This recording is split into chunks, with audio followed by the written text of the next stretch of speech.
Tomahawk submersible pumps are your go-to for reliable water transfer, easy to set up, and built tough for the harshest conditions. Getting started is simple.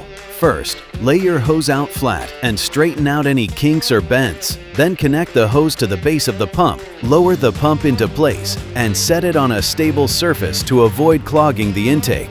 Once plugged into a GFCI outlet, the pump will start and the built-in float switch will handle automatic power control based on the water level, so you can focus on the rest of your job without babysitting the pump.